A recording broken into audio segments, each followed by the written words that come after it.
Esse vídeo ele apresenta a fase 2 do nosso Tech Challenge, que foi sobre o sistema de apoio ao diagnóstico de eletrocardiogramas. Na fase 1, nós estabelecemos o nosso modelo base usando o Random Forest, que teve 90% de recall.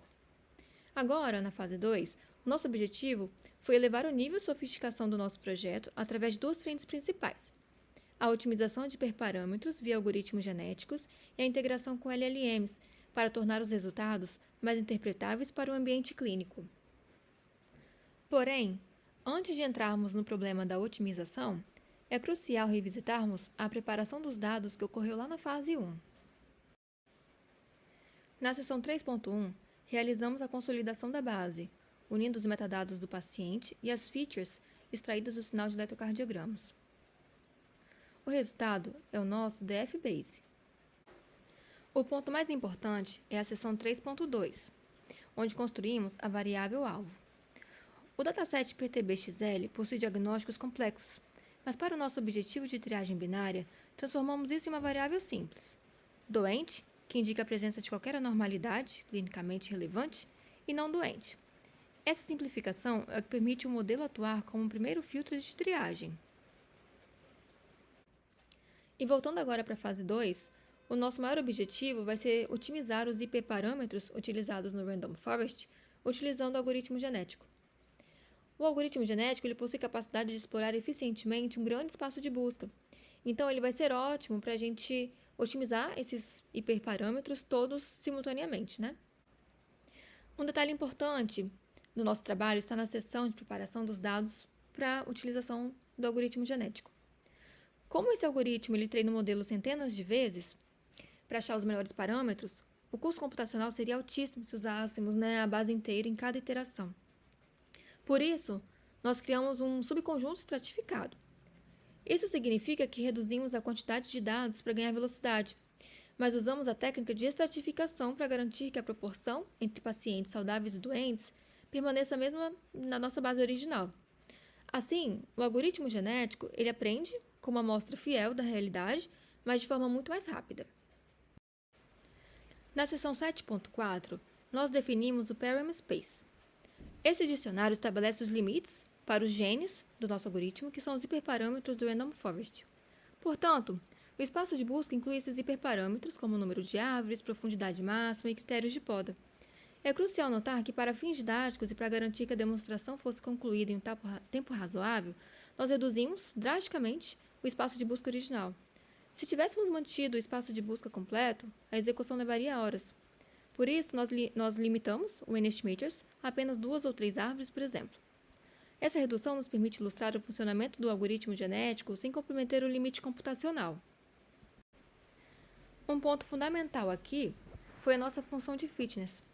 Diferente de uma busca comum por acurácia, nós focamos no recall da classe doente. Em um cenário de triagem hospitalar, é vital minimizar os falsos negativos, ou seja, preferimos um alarme falso do que deixar um paciente doente passar despercebido. A seção 7.6 detalha a mecânica do algoritmo genético. A função Generate Individual cria um conjunto aleatório de hiperparâmetros, ou seja, um indivíduo da primeira geração, respeitando os limites definidos anteriormente no Param Space. Em seguida, temos a função Mutate. A mutação é o mecanismo que introduz variabilidade. O código implementa, portanto, uma chance de 20% de um gene, um hiperparâmetro, sofrer uma alteração aleatória. Isso impede que a população fique estagnada e permite a exploração de novas combinações.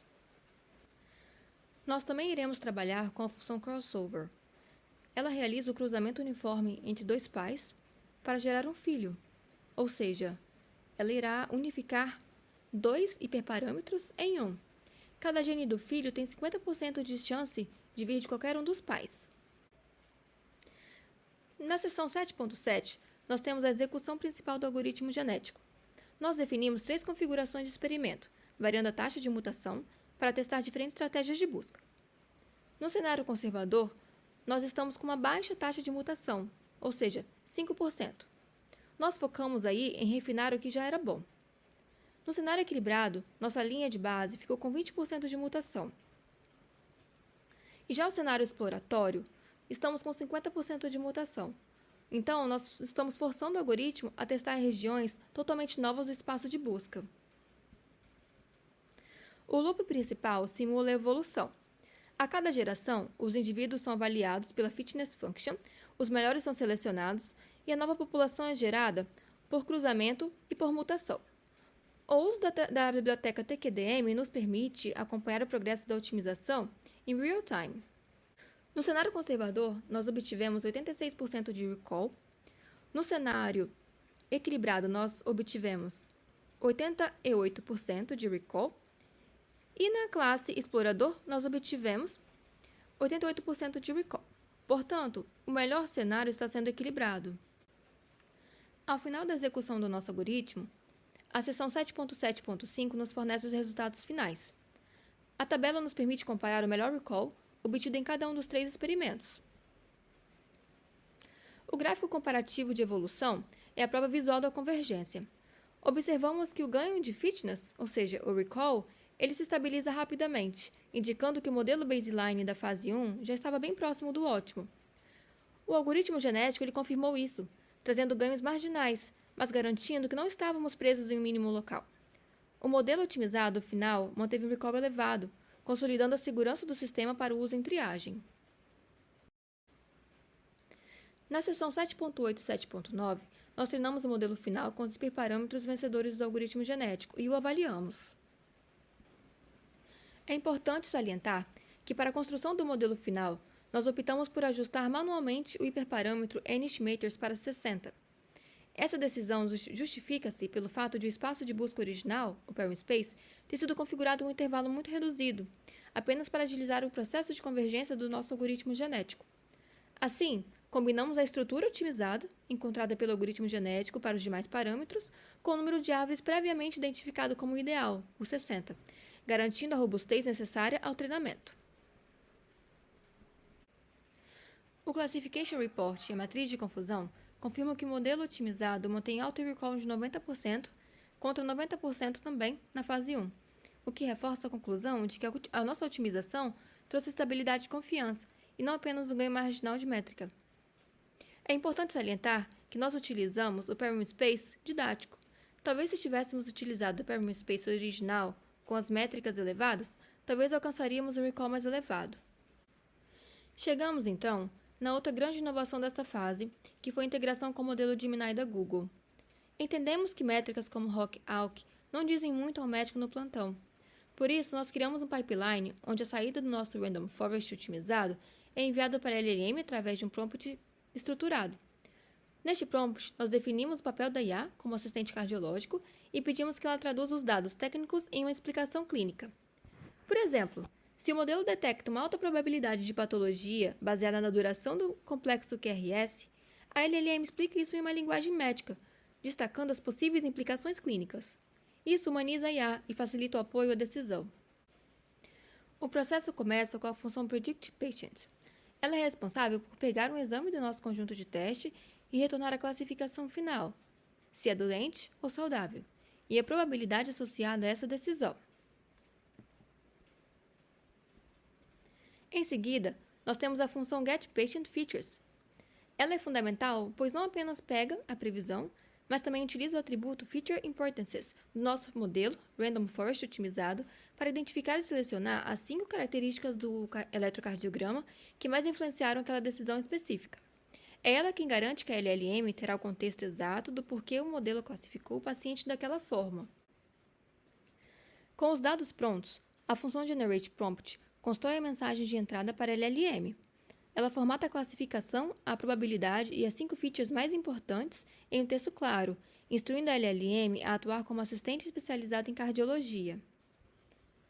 Por fim, a função GenerateLLM-Response executa a chamada API do Gemini.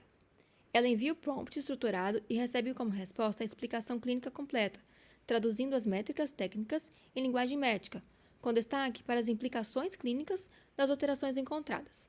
Isso transforma o modelo em uma ferramenta real de apoio à decisão, tornando a tecnologia mais acessível e útil para os profissionais de saúde. Iremos mostrar 2 exemplos reais, um caso classificado como doente e outro saudável. No caso do paciente doente, a IA não apenas confirmou o risco, mas explicou que as alterações em derivações como AVR e V6 podem indicar isquemia ou sobrecarga ventricular. Já no caso saudável, ela explicou que, apesar de algumas variações morfológicas, o padrão geral ainda era de normalidade.